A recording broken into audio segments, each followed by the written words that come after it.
The most important for me is wisdom minus tools is information. Wisdom plus tools becomes transformation. So I give a lot of tools and techniques, something that would have helped me in my past to really be more resilient. I have this beautiful rubber band technique. I'm not wearing a rubber band, but if you see this black bracelet and I snap it, it sends a signal to my wrist, which then connects to my brain through neurotransmitters and says, stop. Your life is not in the past, not in the future, it's in the present moment. This is your responsibility now to say, I'm whole, I'm fantastic, I'm the best friend ever, I'm the most amazing dancer. I need you to get into the superlatives, and that helps you break your barrier. All right, my guest of the day is Leena Gupta, a transformational life coach, wellness expert, and senior faculty with the Art of Living, with over 23 years of experience. And why she's here, for those of you viewing us on YouTube, you'd know. Her brand new book, which is her debut novel, Anchor Within, is out. It's life lessons and techniques for inner confidence, resilience, and happiness. And I've just held it up in video form. If you're driving, please do not break away.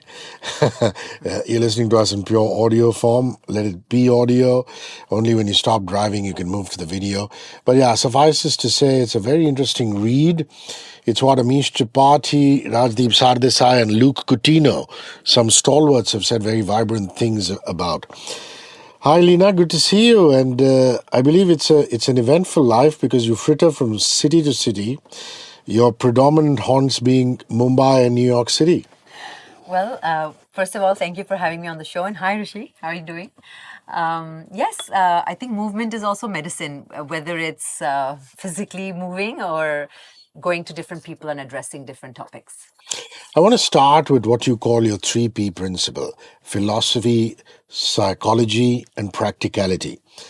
And you believe that it's a wholesome way to problem solve. So talk to me about that. Absolutely, Rishi. I think from my own personal struggles, I realized that when I was a young girl of 20, moving from New York to Mumbai, I found myself in a new environment, a marriage, different, challenges. And I found myself without tools. A lot of people gave me philosophical advice, but I found that tools were missing on how to imbibe like certain lessons. I had to be my own coach. I had to survive basically. And there I realized there's a gap, So I came up with this confluence of philosophy, psychology, and practicality. So philosophy being our ancient wisdom, the truths that we should imbibe every day, which is, Rishi, I'm going to die.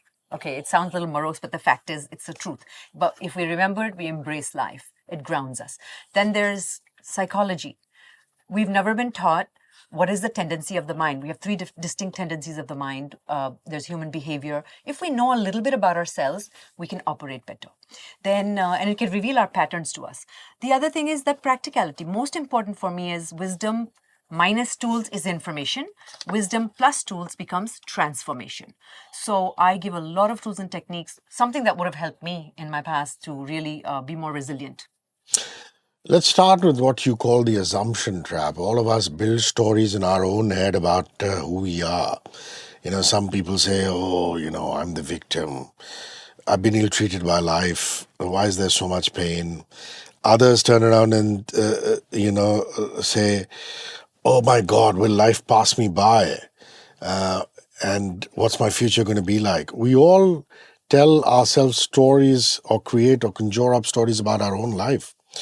And you believe that the only way to break that circle is breath and breath control. Talk to us about that. Sure. So I actually speak about a little family gathering for the assumption trap, where we all get together for dinner at this lovely aunt's home. It's very pristine. Everything is very meticulous. She's a perfectionist, and everything is very catered and curated. So now, when it's time to go back home, it's about 2:00. Everybody's exhausted. All different personalities are there, as we all have in our lives. And once we're exiting the door, and my father's the last to leave, there's a big bang on the door. Yeah. And everybody's mind goes spinning into stories based on their past experiences, past prejudices. And they think someone thinks the aunt has lost it. Someone thinks she's a midlife crisis. Someone thinks that she's targeting them specifically because there was a message to be sent. So there are like 12 stories going on at the same time. And when in reality, when we're conscious and we're able to be in the present moment, we can stop and say, wait a minute, this is something that's my loop, but what is the reality? Let me go and confirm. So they go and, so then in the book, I go and confirm with the aunt that really, aunt, what happened? Like, why are you upset? She's like, yes, I'm upset. My dog ran out the door. My little puppy ran out the door and I didn't want him to get hurt. Such a And simple, that's it. small event. Yes. And we can see how comfortable people get with their stories. So even when I mentioned to them, hey guys, the puppy ran out, it's not nothing else, they still stayed comfortable with what is familiar. And this trains our friendships, our relationships. This keeps us skewed in our mental stories and not in reality. So when we come to the present moment, how? I have this beautiful rubber band technique. I'm not wearing a rubber band, but if you see this black bracelet and I snap it, it sends a signal to my wrist, which then connects to my brain through neurotransmitters and says, stop. Your life is not in the past, not in the future. It's in the present moment. Go So find you out the draw facts. it back to the present moment from the future or the past or wherever it's gone. Yeah. Absolutely. Absolutely. And then there's technique number 2. Which is? One is to bring it back to the moment like this. Yes. The other is the breath, isn't it? Absolutely. So when you are in the moment, So you that's take some deep breaths. 4 longs. You say 4 longs. 4, 5, 6. 5 stays. Hold. And 6 releases. Exhale. Yeah. So you count to 4. The whole idea is you are disrupting the unconscious patterns that we are used to. So the breath is directly linked to our mind. So every emotion corresponds to a rhythm of breath and state of mind. Hence, if we're angry, the breath goes very shallow and the state of mind goes very and even the physical body gets warm. And in fear, we may feel the opposite. We may feel cold. And you may have that inhalation is highlighted. So, like if someone's robbing you in the middle of the night or come to your storeroom, you may freeze with your breath. And the breath is an indication of stress. And breath is also an indication that something is off. Change and uncertainty is something that we've never been good at absorbing as human beings. Does it have to do with a lot of fear? Fear that perhaps we experience in our childhood and we carry on to our adulthood? Because change by itself is not a bad thing. I mean, it could be a good thing. Eventually, something that's changed in our professional or personal life might bring us happiness. But we don't have the foresight to see that it will bring us happiness. So we wallow and we say, oh my God, why is this changed? Talk to me about that, and talk to me about accepting change and not being fearful of change. And there you ascribe a different form of breath work, which is quite different from the 4, 5, 6 routine you just talked about and the rubber band routine. So basically, Hrishi, we are creatures of comfort. We will stay in mediocrity because it's safe. We'll stay in our comfort zone because that's what's familiar. But rather than risk fear of judgment, fear of failing, we don't risk it. And let me explain how the breath work comes into this. When we have low energy levels, we are not at our optimum. We're not risk takers. We'd rather stay small and insecure than to take a risk and fail.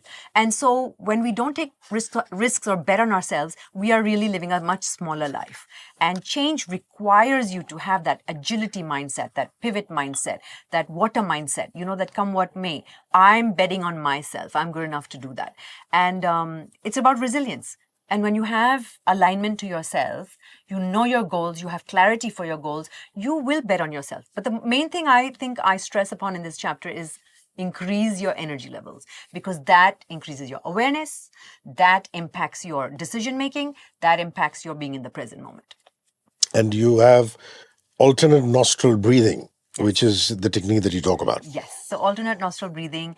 There's a Surya Nadi and a Chandra Nadi. So what it does is when we inhale from different parts, different sides of our nostrils, we are actually activating energy centers. It also is a deeper, elongated, more calming breath, which then internally affects the mind and slows down the mind. Why do we do these long, deep breaths? Why did your grandmother say, Hrishi, take a long, deep breath? Because it slows the pattern of the mind. And so when you can disrupt that, when you can just have a little more gap in between, you're able to take more responsibility. Okay, so this actually allows us to be in the present, take responsibility, and be more resilient. Leena Gupta's book Anchor Within It has been published by Penguin. It's now in bookstores, online stores. It's really life lessons and techniques for inner confidence, resilience, and happiness. A very breezy read. You can check out our website, leenagupta.com. On Instagram, she's Leena Gupta Official. LinkedIn, just Leena Gupta. And YouTube is Learn with Leena Gupta. I like that you talk about how we need to actually be nice to ourselves. We're so hard on ourselves. Also, not so much Gen Z, but millennials and baby boomers. We were always taught by our socialist parents saying, nothing comes easy, gotta work hard, gotta work even harder, no relaxing, which is great because we became an entire generation of hardworking individuals. But are we praising ourselves enough? Are we forgiving ourselves enough? And do we know how to let go? Is so important. Absolutely. You talk about the happy mirror technique. What really is that?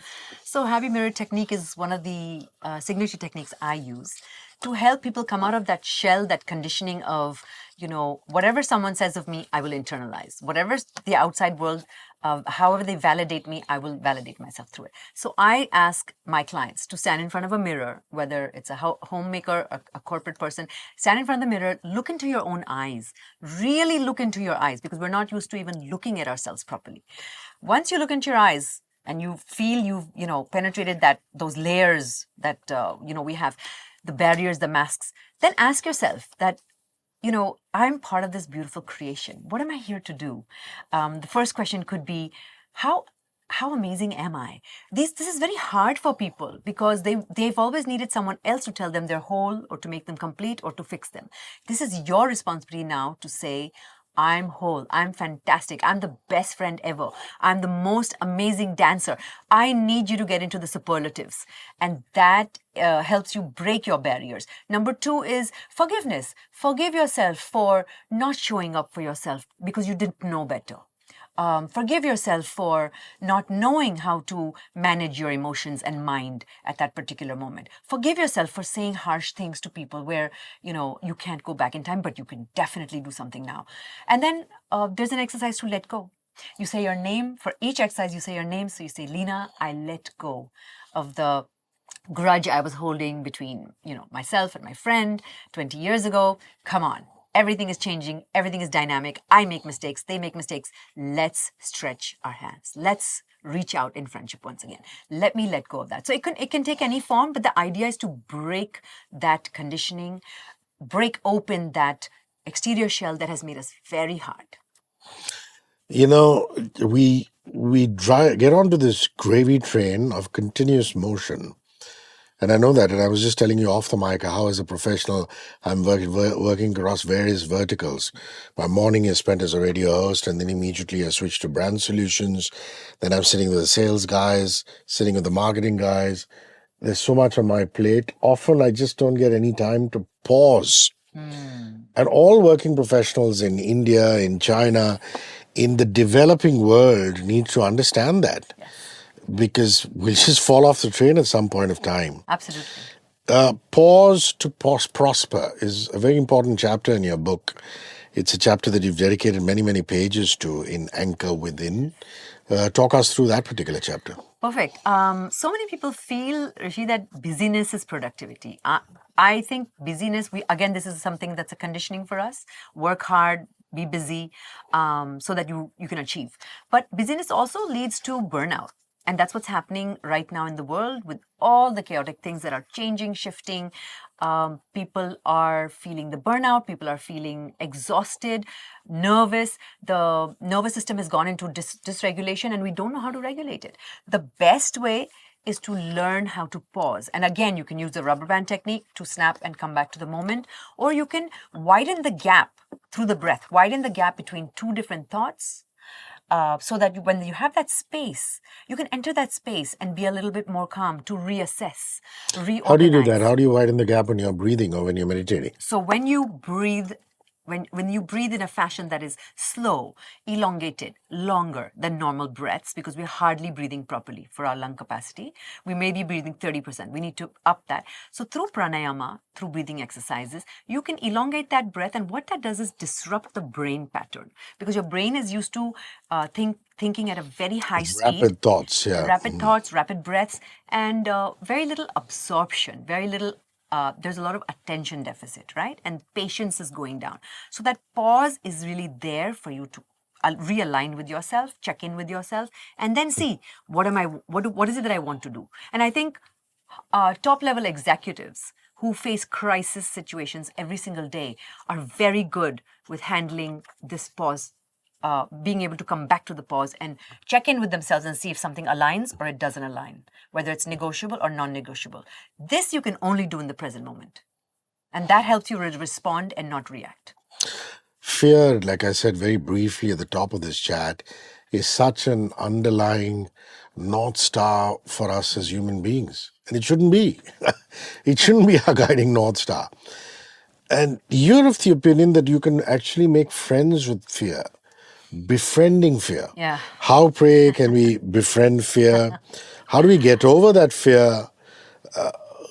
What is it that's holding us back? Well, Hrishi, like everything else in school, we were taught to fear fear. Even at home, you fear, and you stay in that mindset. Now, how do we befriend fear? We take a different perspective. We look at it from a different angle and say, you know what? Is all fear bad? No, because fear, like salt in the food, as my mentor Shishi Ravi Shankarji says, is good. For example, I was in Hawaii, I think many years ago, doing a scuba dive, and I went all the way down 30 feet below with my group, and suddenly I hit something on my vest and I went catapulting up. And then I was at the surface with the tank so heavy and the waves going over my head, gasping for breath. So either the only thought in my brain was, I'm going to die. And if I didn't have that shot of adrenaline, if I didn't get that fear of, hey, I may lose my life, I wouldn't be able to, with all my might, swim to the boat in the distance and survive. There was no chance because the waves were going over my head. So a little fear also helps us preserve life, helps us stay in alignment, makes us,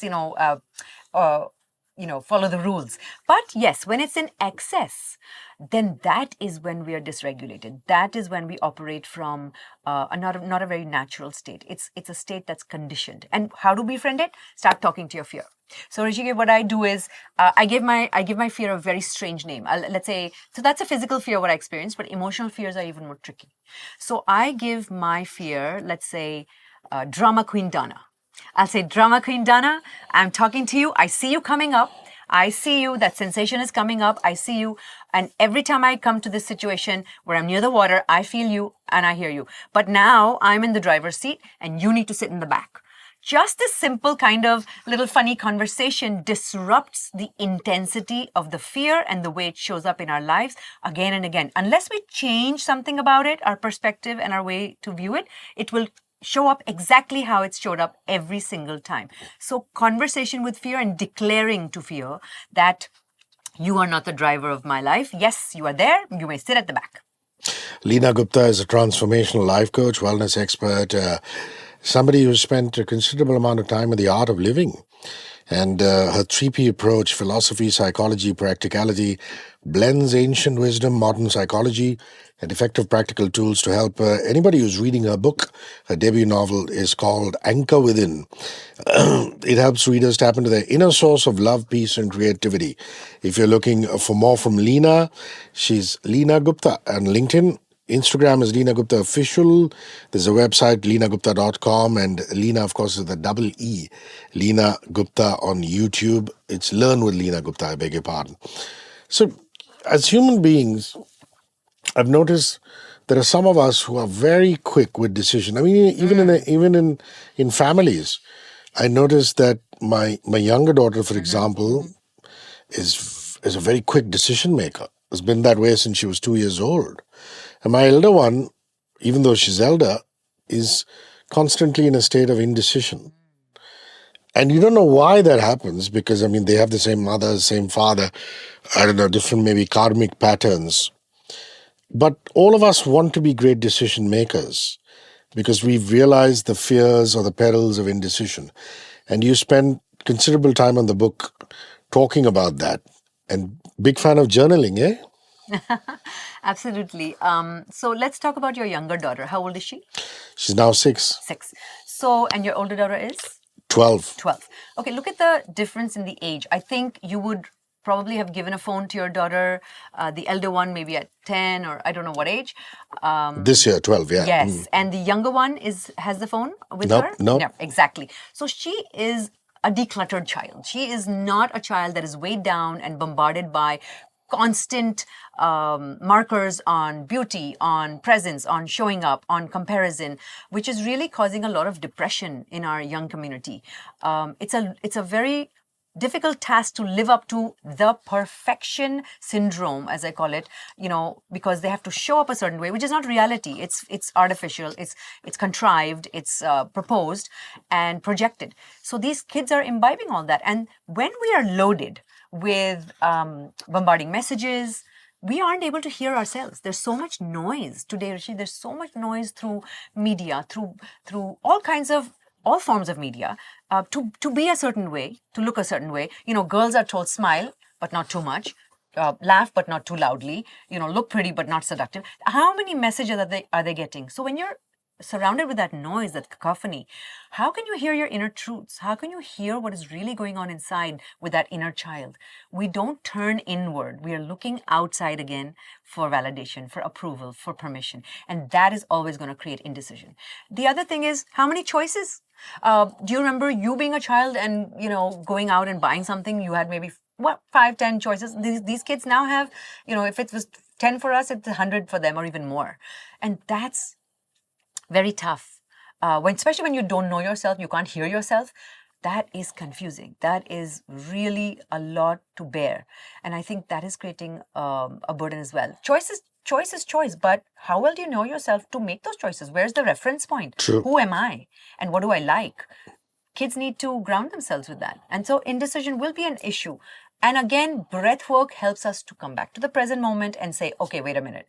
What are my inner truths? What am I aligned to? What are my goals? Is there clarity, or am I looking at the crowd? Am I looking to blend in with the herd, or am I okay to stand alone and be different? Yeah, and journaling is another one, right? Yes. You say take a diary and write down your thoughts. Definitely. Physically with a pen as opposed to... Absolutely, because when you channel from the mind to the hand, to the pen, to the paper, you are actually then slowing down again the brain's pattern to be caught up, and you are putting it down, which also releases certain emotions, certain thoughts. And what happens with journaling is you can go back and say, oh, 2 months ago I was thinking like this, and this is what I was veering towards, and now today I have a different way of looking at it, or this aspect of my life has impacted this situation. So journaling is a great way to put our thoughts down onto paper. It helps us to respond before we react. It helps us to understand where we are stuck in life. Is it the past? Is it the future? Is it a certain incident? It's a great way to discover yourself more clearly. Leena Gupta's book Anchor Within is all on ground as well as online stores in India. Explore how we can silence the external noise. Stop chasing validation from others. Tap into your inner wisdom is what Leena says. And really get out of your own way is a cool chapter. Simply because lots of times we're our own enemies. And forgiveness is such an important aspect, isn't it? Yeah. We're so bad at forgiving people. We say, how can I forgive him or her for what she's done to me or he's done to me? And all of us go through these pain cycles. Yes. And mental or physical pain is something we just can't rid ourselves of. So we say the pain or the memory is causing us to not progress. The failure we once had is not causing us to progress. But actually, it's us. We have to take responsibility. Completely. Talk to me about how we can get out of our own way.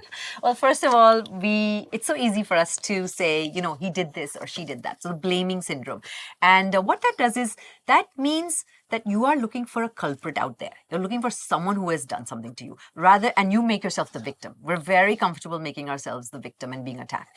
But really, the worst thing, the most important thing I would say about getting out of your own way is to stop that negative self-chatter. That is the biggest hurdle we have, is the way we speak to ourselves. First of all, we're very unkind to ourselves. We're very critical with ourselves.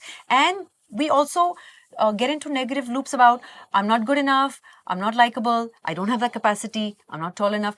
All of that is negative self-chatter. And Hrishi, you'll notice sometimes we have beautiful ideas, like a positive idea, but there will be 5 other vectors pushing it down. 5 other negative conversations that you'll have with yourself, telling yourself, no, I can't do it. No, it doesn't work. And it's very subconscious. So negative self-chatter, I would say, is one of the biggest problems we have. And it's said in the Bhagavad Gita that, either your mind is your friend or it is your worst enemy. So we've got to learn to, before we self-sabotage, learn how to stop that critical self-negative chatter. How do you do that? You reframe the conversation. So if someone says to you, you're not, let's say I had a client, his father said to him, "Beta, you're just not good enough. You're just not able to run the company. You cannot." So he started listening to his father's voice and reinforced it with his own voice, saying, "I can't do it. I'm not good enough. I can't." What about forgiveness? How do you find yourself to forgive people? Yeah, so he reframed through my coaching. He learned to reframe that and say, "I haven't done it yet."